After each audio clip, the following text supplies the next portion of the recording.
welcome to American Shoulder and Elbow Surgeons podcast. I'm your host, Peter Chalmers, a shoulder and elbow surgeon at the University of Utah in Salt Lake City. I'm joined today by my co-host, Brian Waterman, a sports and shoulder surgeon at Wake Forest. Brian, how are you doing? Hey, Peter. Good evening. Good evening to you too. Before we get started, I should mention the views expressed in this podcast do not necessarily reflect the views of the American Shoulder and Elbow Surgeons Society, University of Utah, Wake Forest University, or the institutions or companies of any of our guests. So today we're really excited to welcome Kristoff Goson to the podcast. Kristoff has worked at Zimmer-Biomet for many years, and he's guided product development across shoulder arthroplasty and more recently in biologics. We're very excited for him to share his experience working from the industry side. Kristoff, welcome to the podcast. Well, thank you both for having me this evening. It's a privilege to get the opportunity to speak with you and all of your constituents. So tell me, what is your background, Kristoff? Where did you come from originally? So I guess we'll go back just a little ways. So my mother was an immigrant from Eastern Europe, now right at the border of Greece and in North Macedonia. Father was second generation from parents from Italy and from Lebanon. Grew up in a real humble middle class in Akron, Ohio. Siblings, older and younger, and really was just raised, high integrity, hard work, and just do good. And through that process, grew up in Ohio. Met my wife after my undergrad, and we have two amazing teenage daughters now, and relocated down to Charlotte, North Carolina. So, what initially draw you to the field of orthopedics? I know you come from Ohio, and what's the entry into the field of orthopedics and implants specifically? It actually started really young. I was always interested in just health and wellness. I actually ended up having a injury when I was a young teen in my wrist and had a ganglion removed surgically, and that was kind of my opening into orthopedics with a physician there in Akron. Went through my undergrad, graduated with a sports med athletic training background, got to meet actually a PGY2 orthopedist by the name of Amy Tucker. Dr. Tucker, I owe you a call. She's a practicing foot and ankle surgeon, and got to meet her just through friends and asked her, what kind of professional network do you deal with in the operating room? I've always been interested in orthopedics, and she's the one that first enlightened me to the field of orthopedic med device.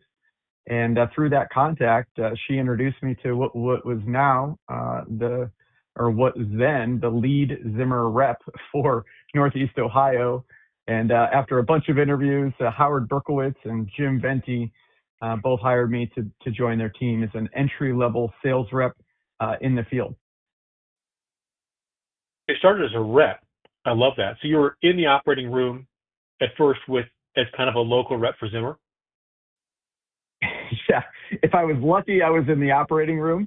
But the reality is I even started, I would say, even a little bit more junior than that, from transporting instruments and inventory, setting up SPDs all over Northeast Ohio.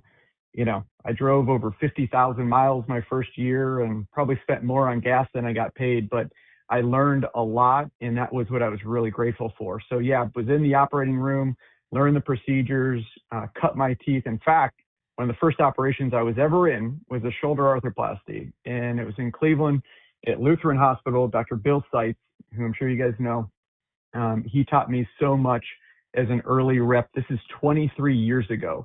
So I really cut my teeth in orthopedics from that lens and from that perspective a long time ago. We've never had a rep on the podcast before, and I feel like that's a big oversight. Tell us, before we move on to Zimmer, because I have a bunch of questions to ask, but just tell us a little bit, what are the inner workings of the rep? What are the things that surgeons don't know that you guys are doing behind the scenes?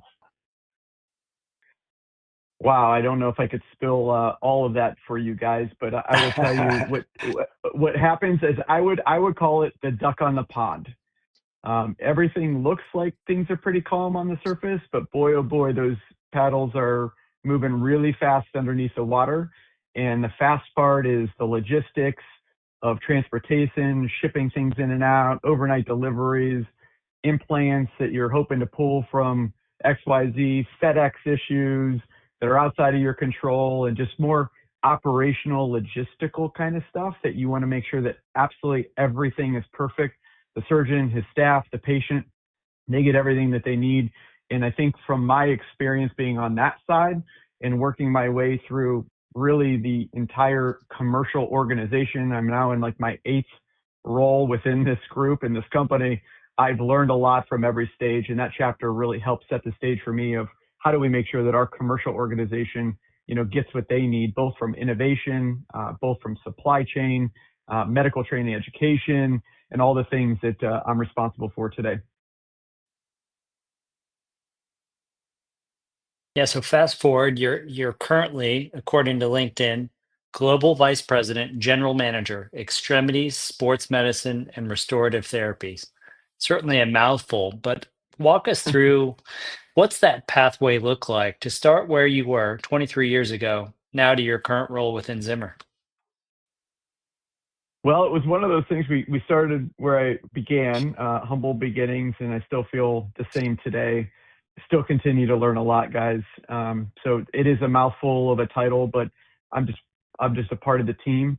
I started as a rep, and once you do good as a rep and prove yourself both to your team, to your customers, and they grow confidence in you, then all of a sudden you get this magic wand. Well, if you're a good sales rep, then you should be a manager, right? With no management, training officially, and it just happens kind of organically like that. And so I've been privileged to demonstrate that I can perform with the duties at hand and the responsibilities. So started then as a sales team leader, built a team, continued to tackle new challenges. And at the time, interesting little story, I was having the full line of Zimmer. So I had hip, knee, trauma, shoulder arthroplasty. We didn't have a sports medicine line. We didn't have any real technology like we have today. And we had just lost the contract for procurement at the Cleveland Clinic for hip and knee arthroplasty for 5 years. And I wasn't even a part of that territory. And my boss at the time, my manager, said, "Hey, I think you're the right guy to go up there and really grow our presence at the Cleveland Clinic and University Hospital's case." And I decided, I was just freshly married, asked my wife, "Hey, do you want to move up to Cleveland? We'll set some roots up here and really be a part of that community and try to turn something from being out of contract for 5 years into something special." And I got to tell you, at every point in my career, there's been proud moments. And today, the Cleveland Clinic is one of our largest IDN customers across multi-specialty orthopedics. We have a great partnership that's still from over 15 years ago. And I owe it a lot to the relationships of the surgeons and my team that I built. And through that process, then asked to become sales VP for Northeast Ohio, and then sent myself back to grad school because Zimmer buys Biomet. And I'm sure we'll talk a little bit about that. And I saw things completely change in my world. And I said, boy, I got to learn more about business. So I went back to B school, had 2 kids, full-time job, and got my executive MBA, and then was asked to take on another challenge, and that's what moved my family. Ultimately, I became a distributor of South Carolina, then half of North Carolina and South Carolina, merged those agencies together, and then about 5 years ago, my now CEO was COO, Yvonne Tornos, tapped me on the shoulder and said, "Hey, we've got an underperforming global business. What do you think about taking that on and seeing what you can do?" And I appreciate, his sponsorship of me and seeing something in me through my track record of, tackling challenges and kind of running towards the storm. And that's where I see myself today, is really what inspires me, is solving problems and understanding what the needs are and how can I rally the team, both from a strategy perspective, but ultimately an execution. And so 5 years ago, I took over one business, the upper extremities franchise. About 9 months later, we were doing really good things. Sports medicine was offered to me. And then 3 months ago, the restorative therapies business, which is kind of cell-based therapies, disease-modifying injectables, kind of this restore idea, right? Some office-based technologies. So proud to lead a large cross-functional team globally that's really leaning in and solving real problems, that we can help be good partners to you and to your audience, specifically in how you treat your patients across these three platforms. But it sounds like you've at this point moved fully to the corporate side, from kind of the rep to the distributor, rep to the manager to the distributor to the corporate side. Tell us a little bit about the corporate side. Like, where did Zimmer start? Do you have like a brief origin story on Zimmer? Yeah, I sure do. We have a rich history, as you guys probably know, and many of your listeners. So Justin Zimmer was our founder, and we're approaching 98 years. 98 years, but the way that we act is like a startup. I will tell you, the innovation and the bold strategy that we're executing upon at our senior leadership level is really second to none than I've seen in my 23 years. But Justin Zimmer started off actually at DePuy in Warsaw, Indiana. In 1927, he wasn't happy with an idea that he brought to DePuy, which was around a new novel splint, an aluminum splint. So he went down the road and started his own shop. And there was, think back to the 20s, there was railroads kind of passing through. Transportation was there.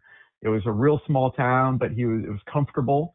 And then 98 years ago, through numerous acquisitions and spinoffs from Bristol Myers Squibb and many other things, 2014, Zimmer announces the acquisition of Biomet for just over $13 billion. And right before it closed in 2015, we actually lost Dane Miller, the founder of Biomet. And then actually just about 6 weeks ago, his wife, Mary Louise. So unfortunately, the Millers are no longer physically with us, but the legacy that they will leave from the Biomet side of our organization continues to weave its way through the threads of the fabric of who we are today. And then ultimately, post the acquisition of Biomet and that merger, we've been continuing to be active in acquisitions inorganically. So we've acquired, guys, probably 15 other companies since 2015 to really build out our strategy, which I can talk a little bit about some of the things that I've been personally involved in later if you'd like.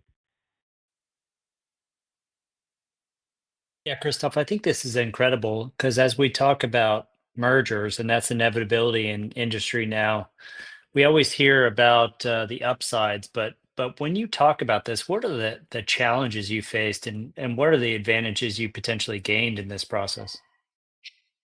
Wow. Well, I will tell you, the learning comes from the challenges, oftentimes more than the benefits. And Well I stated. wasn't in the role. I wasn't in the role that I am in today, right? So I will tell you this. My commentary is from all the learnings that I did have, and then ultimately that I've absorbed now in my current role. But maybe it would help if I just start with a couple of goals of such a large acquisition, and then I'll tell you what clearly didn't go as planned.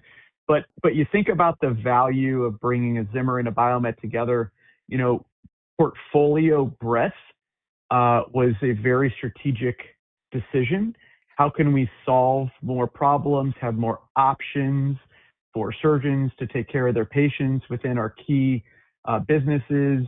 We gain some globalization through this process, and how we can be deeper and broader across the world in certain key countries. And then you think about just the tactics about how do we leverage that portfolio in those different markets, whether you get on contract or in tenders outside the U.S., having a rich portfolio and checking all the boxes that you can solve compared to the incumbents is very important. And then you think about through this process, not only portfolio, but can you gain some efficiencies, right? Efficiencies come in lots of different, structures, but ultimately supply chain leverage, right? To decrease costs based on scale and buying raw materials through production and manufacturing sites. So you can synergize all of that. So you can try to ultimately obtain, higher profitability and larger scale in how we support our surgeons. So maybe before I go on to the challenges and pivot there, any questions on like the goals of it before I do? No, that's high yield material actually right there. I think that summarizes it nicely. Okay, so now on to the juicy question, like what didn't we see? I guess, right, the see coming, I'm leaning into and I my talked. microphone right now. Well, yeah, I mean, Brian, like you think about what I just said on the positive portfolio breadth. At the same time, I got to tell you, like too many options is a problem. And it took us a long time, and I'll give you a data point that we made publicly available.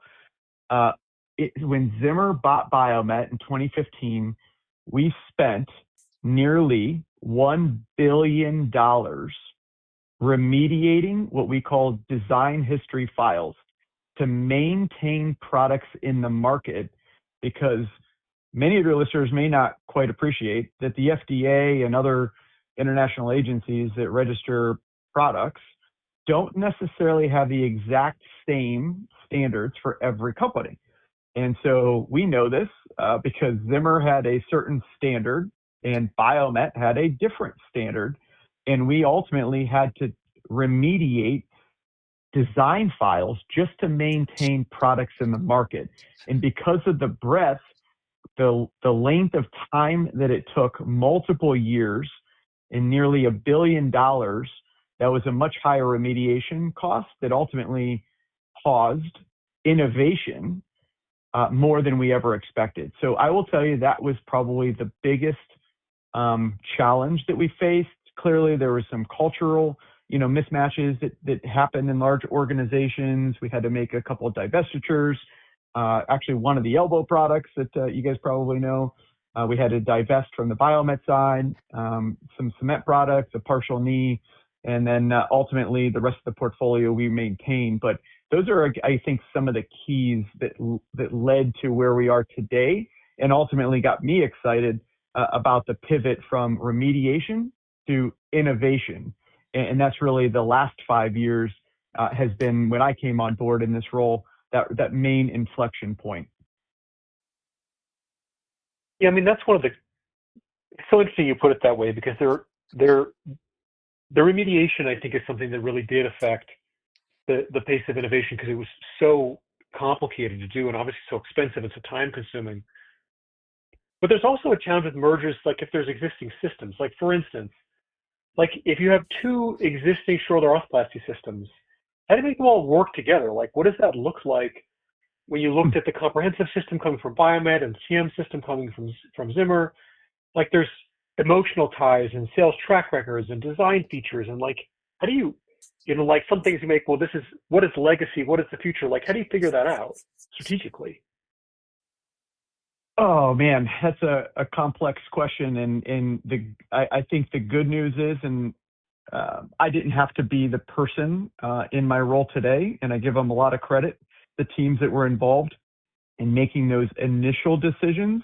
But I will tell you, I've had to pick up those decisions and continue and change course in some regards in order to take a very broad portfolio and ultimately harmonize it to something that is more palatable across the globe. And so, we have six, I'll talk shoulder arthroplasty real quick, six different glenoid systems today. We had three different stemless systems, and I just launched a fourth with my team. We have so many different options available, and while that's good, it ultimately creates some dyssynergy when you think about go-to-market strategies, when you think about your brand recognition in the marketplace, when you think about how do you keep registrations in key markets and the costs associated from a supply chain perspective. Ultimately, less brands that solve the right problems is the better choice if you can from a business perspective. But that's very hard to do because of all of the reasons that you said. And so it's thoughtful but decisive. And what I've learned over the course of time is, I won't make everybody happy, but I will treat everybody fairly. And fairly means understand obligations, commitments, requirements, embrace the history, and have that history be the lineage to solving problems with newer designs and innovations moving forward. And so those are just some ideas of how things came to be. And I'm happy to dig in any more specifics around any of the portfolio if you'd like. Can I ask, follow up on one thing you said there? You said that Biomet had to divest itself from, I think that was from the Discovery total elbow, right? That's right. And then obviously on the elbow side, Zimmer has long been a leader with the Kunrad Mori and now with the Nexel. And this is really a lot of interest to our field, but it's a real underrepresented part of the market. It seems like there's this kind of tension between comprehensive portfolio, but also the fact that these are not that commonly used products. So I know that can be challenging to justify in the business side from a regulatory perspective. Like, why did you have to divest from Discovery, and what can you tell us about elbow arthroplasty from the industry side? Yeah, sure. So basically, the high level on divestitures through an acquisition is based on market share, and different countries have a different threshold to where if you combine, then there's more of a monopolization of business. And that leverage that a company or an industry can have is seen as unfavorable. And so specifically in the elbow, when you think about Kunrad Mori, Nexel, so Kunrad Mori has 40-year clinical track record. Nexel was designed by Zimmer to be kind of next gen, if you will. We went from trying to have patients feed themselves with rheumatoid arthritis and some basic personal hygiene to, now younger and younger patients with higher expectations, post-traumatic, et cetera. And so we added vitamin E and beefed up the bearing. And so between those two systems, and then you add Discovery, at the time in market share, we would have had over 70% market share of all total elbows at Zimmer-Biomet. And so there was a couple of main countries in the EU and then ultimately in the US that with the SEC that we had to divest. So that was the cause of it. And then, yes, there has been tension even between the two, systems on our end. And it's very interesting that even with the lineage that we have in the storied, track record that we have with Kunrad Mori and even Nexel in most hands, the balance, and I'm happy to share with you, our split of procedures with those two systems globally is about 50-50. And it has stayed 50-50 for the past, I'd say, over 5 to almost 10 years. Not very markedly changes. There's subtle changes between the two in terms of users, but not really a lot since. Yeah, I mean, it really is incredible to follow the longitudinal history of your company. And I think that no conversation is complete without an important step back in time and look at the history of the Biglione-Flato system that was designed at Columbia. And really, Peter said it's the spiritual ancestor of Near's original designs. I love that. So tell us about that. I mean, I kind of long for the days of simplicity, but at the same point in time, we've evolved significantly. So maybe if you could just give us a touch point on the history of your system. Wow. Well, first time I've heard that, Dr. Chalmers, the spiritual ancestor of Dr. Near. I love that. And I will tell you, the credit to some of my commentary is actually going to go to our friends at Columbia in the article that they published in the journal, From Near to Now.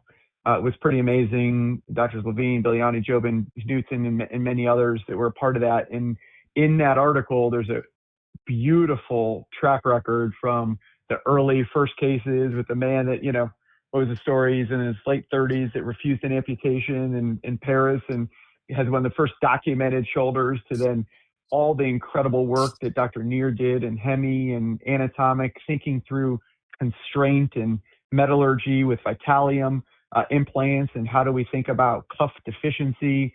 I will tell you the things that Dr. Near was able to add in design of shoulders, they don't just permeate through Zimmer-Biomet systems, they permeate through the industry as we know it today. And the work that was done at Columbia with Drs. Biliani and Flato and that system, and adding trabecular metal, which came through an acquisition of Implex back in '03. When I actually started, that was the year that we closed on Implex. And just quick little history, side adjunct on TM. Most of you know of TM, but at the time, it was actually called Hydrocell biomaterial. And then we changed the name to trabecular metal, which truly was the first third generation ultra porous material that really shaped all the ultra porous materials that exist today in orthopedics. And so through all of that lineage and the Columbia work, we've changed and integrated from, BF and TM. Gosh, I got another little side story for you about TM Reverse. So our current ASES president, Dr. Miniaci. So fun fact, Dr. Miniaci was the first implanter of the TM Reverse shoulder in Cleveland, Ohio.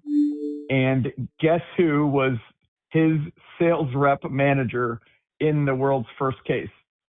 So I have I was in that case. I remember it like it was yesterday. He and I still have fun about the days of the lineage of that system and how that came through with all the things that we're able to do with platform technologies and reverse, et cetera. Then you've got the other side of the house with Biomet coming through with comprehensive. And, Dr. Chalmers, you asked this earlier, like, how do we think about bringing these things together in the teams and the innovation and the design? And I will tell you, that's on me now in that my team to work through that. And what we've done is we really launched next generation systems, and I'm really, really proud of our team. And this is not a commercial, but in the past 17 months, my team and I launched 17 new shoulder products from continuum of care, from early intervention, soft tissue, biology, regenerative medicine, to arthroplasty. We launched a brand new stemless shoulder early this year called OsteoFit, which merges the best of Cetus, the best of Nano, the best of Test that was in Europe as a reverse for over 20 years, and other aspects that don't exist today. We just launched Identity as a new platform, humeral stemmed arthroplasty technology, merging the best of what we had, the legacy of Z and B plus. And I just launched the second generation of Identity last month. And the final stage, or the next stage, is just a few months away. So we have really this idea of taking the lineage, having the clinical history, power and fuel the innovation and the spirit behind it, and then ultimately deliver a best-in-class global solution. And that's what we're proud of doing today. So I want to ask about Identity. And you went through just a beautiful delineation of history. Before we move on, though, Implex, do I have this correct, that it was actually a company that made dental coatings or made dental implants? Yeah, they did have dental.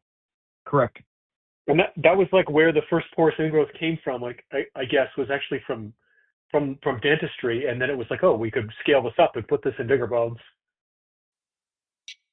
That's exactly right. I think we get a lot from dentistry, and even things like, patient-specific instruments and 3D pre-op planning that, we all talk about planification today. Well, our friends in dentistry have been doing it for much, much longer than we have. So yeah, it's interesting. To your point, a lot has come from that space.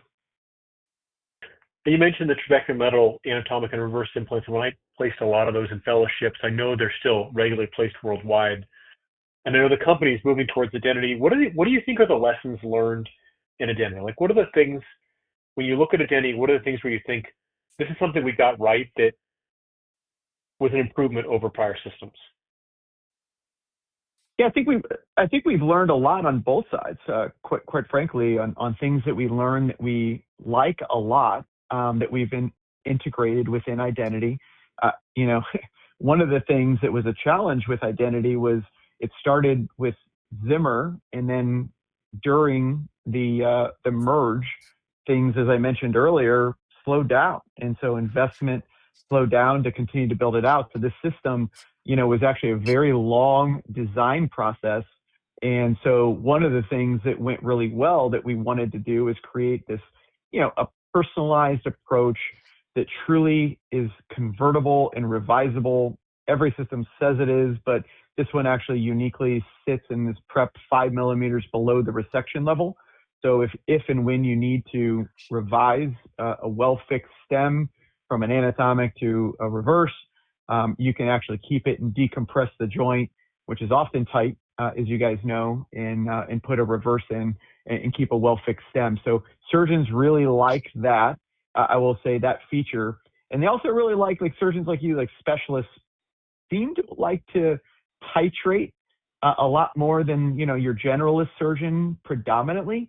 And when I say titrate, this is also the only system right now in a reverse that you can actually purely lateralize on your trays and not distalize while you add tension. And so being able to uniquely titrate the humeral side and the glenoid side without distalization, and we know some of the inherent risks around acromial stress fractures and, design, and not only design, but technique related implications associated. Those are the things that I think that have been very, very positive. Conversely, I'll just be very candid. Even with identity, maybe it's because it started so long ago in design. When we launched it, we only had one neck shaft angle, and clearly there's another camp and philosophy around a more varus neck shaft with the system. And it wasn't until my team and I, went back and said, boy, what are we missing here? What's the market that's growing? And it's really this kind of inlay 135, enthusiast philosophy. And so we did launch about 2 years ago our 135 neck shaft angle on there. And then in the next few months, we've got our next iteration of that, which is even more inlay 135, more tray options, and really keeping the inherent benefits, but giving even a little bit more titration capabilities. So really proud of how identity has been performing and surgeon, feedback on it. And it's really hard, to have a system that's in the heels of, what we just got an award actually in the Australian registry, right? One of the largest unbiased registries in the world that has, 15 different reverse systems that have been used. 1 month ago, we were very proud to receive the first ever superiority award from the Australian registry on comprehensive reverse.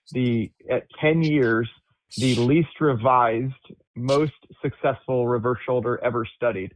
And so, when you have something like that, a giant in clinical evidence, and that type of data, to really bring something to market that actually builds off of that in a positive way, is something that we do believe in the first 3 years now with identity that we have accomplished, but clearly time will tell.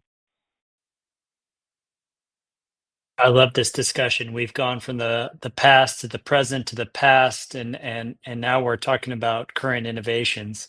I'm curious if I can put you on the spot. If you're in charge of the FDA and approvals and further iterations in technology, what would you do to facilitate or increase the pace of innovation and expedite bringing new products to market? Particularly if I can bring in the space of biologics too, if you want to dovetail there. Yeah, sure. And maybe it would be just a quick background on regulatory bodies. Originally, or when I say originally, over the past 20 years, it's been predominantly known that you would start in Europe, launch a product, get some clinical experience, and then bring it to the US, right? That's how it typically worked by most companies. And that has really changed.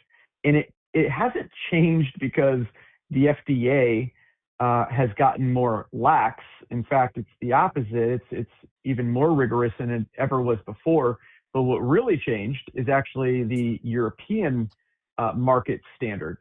So the European governing body, FDA-like body, was called MDD. and now it changed to what's called MDR. And that process has actually made it even more stifling to bring innovation to market than the US FDA. So I guess that's my plug to the FDA to say thank you for being somewhat reasonable, because the incremental challenges and rigor that has progressed over the years has not been as much as what we've seen in Europe. And so now we need over 2 years of clinical data to be able to even start the process of bringing a product to Europe that hasn't been there before.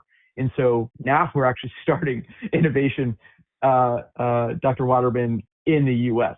So that wasn't necessarily your question, but I guess I just want to answer it in some context about like how your European partners are feeling, even a little bit more challenged than, or quite a bit more challenged rather than what we are seeing here in the US.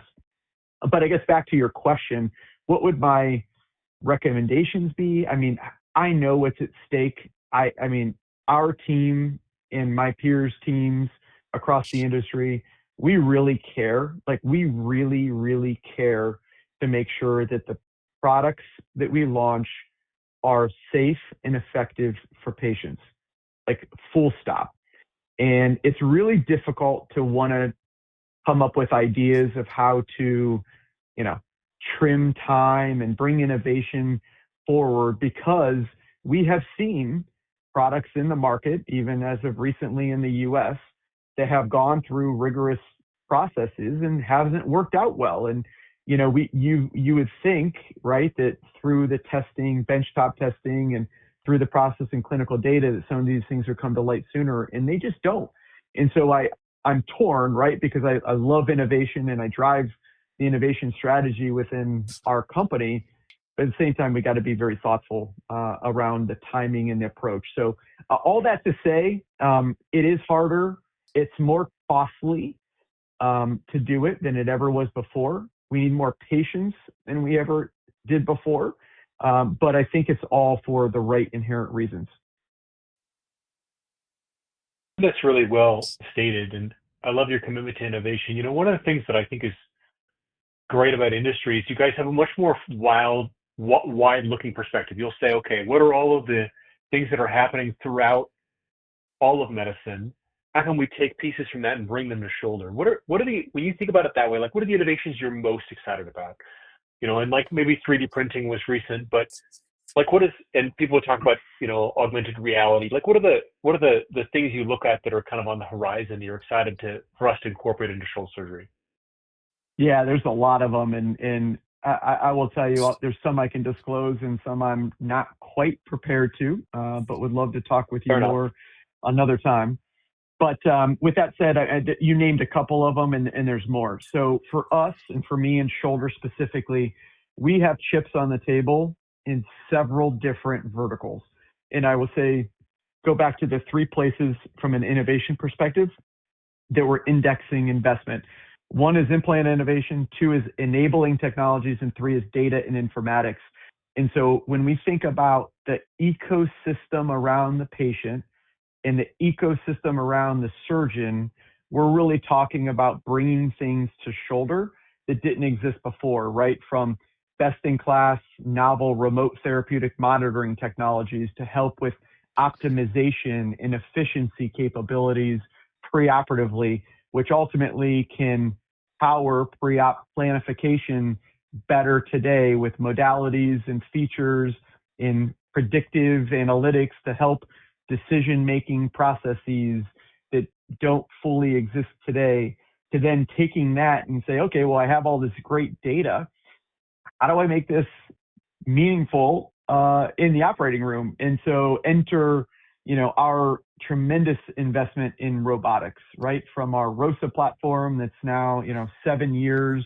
We have over 2,000 ROSA robots that started from a brain robot, and a lot of people don't actually know that. We actually acquired this company from Montpellier, France, that we had a relationship with for over 20 years, that actually was able to drill through the cranium and help place electrodes to help stop seizures in patients that have had epilepsy.